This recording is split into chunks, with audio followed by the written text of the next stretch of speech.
చలో హైదరాబాద్ ఎస్సీ వర్గీకరణ సాధనకై 1000 గొంతులు లక్ష డప్పులు కదిలి రావాలని మాదిగ రాజకీయ పోరాట సమితి ఎంఆర్పీఎస్ జిల్లా అధ్యక్షులు చిట్యాల సాయన్న, రాష్ట్ర ఉపాధ్యక్షులు భాగయ్య కామారెడ్డి జిల్లా తాడ్వాయి గ్రామంలో డప్పులతో నినాదాలు చేస్తూ ఇంటింటికి తిరుగుతూ ఈ నెల ఫిబ్రవరి 7వ తేదీన హైదరాబాద్ కు ఇంటికొకరు తరలి రావాలని చెప్పడం జరిగింది. ఈ సందర్భంగా మాదిగ రాజకీయ పోరాట సమితి జిల్లా అధ్యక్షులు చిట్యాల సాయన్న, రాష్ట్ర ఉపాధ్యక్షులు భాగయ్య మాట్లాడారు. ఈ నెల 7వ తేదీన 1000 గొంతులు లక్ష డప్పులతో హైదరాబాద్ లో జరిగే మహాగర్జనను విజయవంతం చేయాలని కోరారు. ఎంఆర్పీఎస్ వ్యవస్థాపకులు మందకృష్ణ మాదిగ ఆదేశాల మేరకు ఎస్సీ మాదిగ వారిని కలిసి ఎస్సీ వర్గీకరణకు అందరం సహకరిస్తేనే ఎస్సీ వర్గీకరణ వెంటనే అమలవుతుందని చెప్పగానే హైదరాబాద్ కు తాడ్వాయి గ్రామ మాదిగలు 3 బస్సులలో వస్తామని చెప్పడం జరిగిందని తెలిపారు. ఎస్సీ వర్గీకరణ సాధనకై ఎస్సీ మాదిగలు రావాలని ఊరూరా చెప్పి అందరినీ ఐకమత్యం చేయడం జరుగుతుందని తెలిపారు.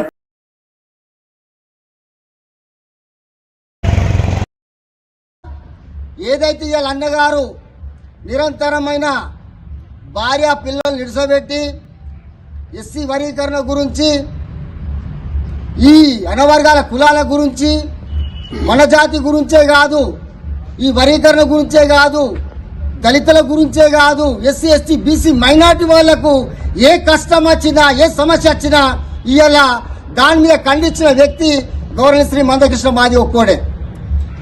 నిన్న మొన్న కూడా గవర్నమెంట్ కూడా ఆయన దృష్టిలో పెట్టుకొని పద్మశ్రీ అవార్డు కూడా రావడం కూడా మన జాతికే గౌరవం అని ఇలా మనం భావించాలి. కాబట్టి ఇప్పుడు ప్రతి పల్లె నుంచి కూడా భారీ ఎత్తున దప్పులేసుకొని కదులుతుర్రు.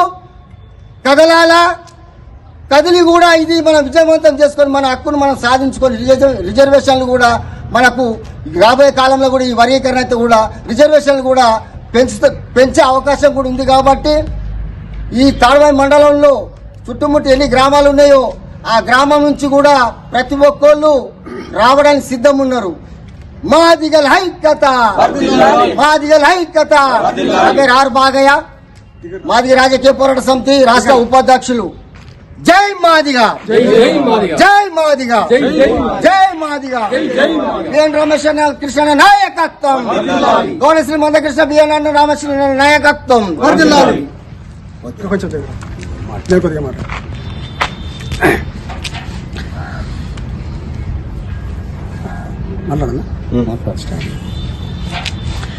ఫిబ్రవరి 7వ తారీఖున లక్ష దప్పుల కార్యక్రమం విజయవంతం చేయాలని కామారెడ్డి జిల్లా ఉన్న 24 మండలాల మాదిగ ఉపకులాల కులాసులకు విన్నవిస్తున్నాము. మరి ఫిబ్రవరి 7వ తారీఖు నాడు దప్పుల ప్రదర్శన ఎందుకు అవుతుందంటే, అంబేద్కర్ సాధించి పెట్టిన 15% రిజర్వేషన్ ఫలాలను 59 కులాలు అనుభవించాలి, ఎస్సీ కులాలు. కానీ చెప్పుకోవడానికే మాదిగోళ్ళే ఎస్సీలని సమాజంలో చాలామందికి తెలుసు. మరి ఇందులో 59 కులాలు ఉన్నాయన్న సంగతి చాలామందికి తెలియదు. మరి ఇప్పుడు కేవలము ఈ యొక్క అంబేద్కర్ సంపాదించిన ఈ యొక్క రిజర్వేషన్ ఫలాలు మాదిగోళ్ళే తింటున్నారు. అంతేగాక ఇంకా సింధోళ్ళు, డక్కలోళ్ళు, మాషుట్లోళ్ళు, బుడగజంగాపోళ్ళు, గోసాంగ్యోళ్ళు వాళ్ళు చదువు విద్యా రంగంలో లేరు, ఉద్యోగ రంగంలో లేరు, రాజకీయ రంగంలో లేరు, సంక్షేమ రంగంలో కూడా లేరు. వాళ్ళు పని వాళ్ళకు ఎట్లా చేస్తున్నారు అంటే, ఇది ఎంటికలు అమ్ముకొని బతుకుతున్నారు. రకరకాల ఇనుప సామాను, రకరకాల చిన్న పనులు చేసుకొని బతుకుతున్నారు. మరి వాళ్ళు పార్లమెంట్లో అసెంబ్లీకి పోవాలంటే మరి ఎంత టైం పడుతుంది? వాళ్ళకు అంబేద్కర్ సాధించి పెట్టిన ఫలాలు అంత లేవు. కాబట్టి మరి అంబేద్కర్ సాధించిన ఫలాలు అన్ని కులాలకు అందాలనే ఉద్దేశంతో మేము ఈ దప్పుల కార్యక్రమం పెడుతున్నాము. దానికి ఈ మాల కులాస్తులు వాళ్ళు స్వార్థపరులు ఏం చేస్తున్నారు అంటే, మనం కలిసి ఉందాము అనుకుంటే వాళ్ళు బాగా తింటున్నారు. వాళ్ళు జనాభా పరంగా తక్కువ ఎక్కువ ఉద్యోగాలు అనుభవిస్తున్నారు.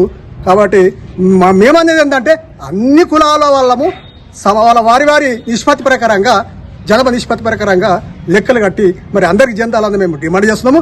కాబట్టి దీన్ని దృష్టిలో పెట్టుకొని కామారెడ్డి జిల్లాలో ఉన్న 24 మండలాల మాదిగ ఉపకులాలు తరలొచ్చి ఫిబ్రవరి 7వ తారీఖు కార్యక్రమం విజయవంతం చేయాలని విన్నవిస్తున్నాం.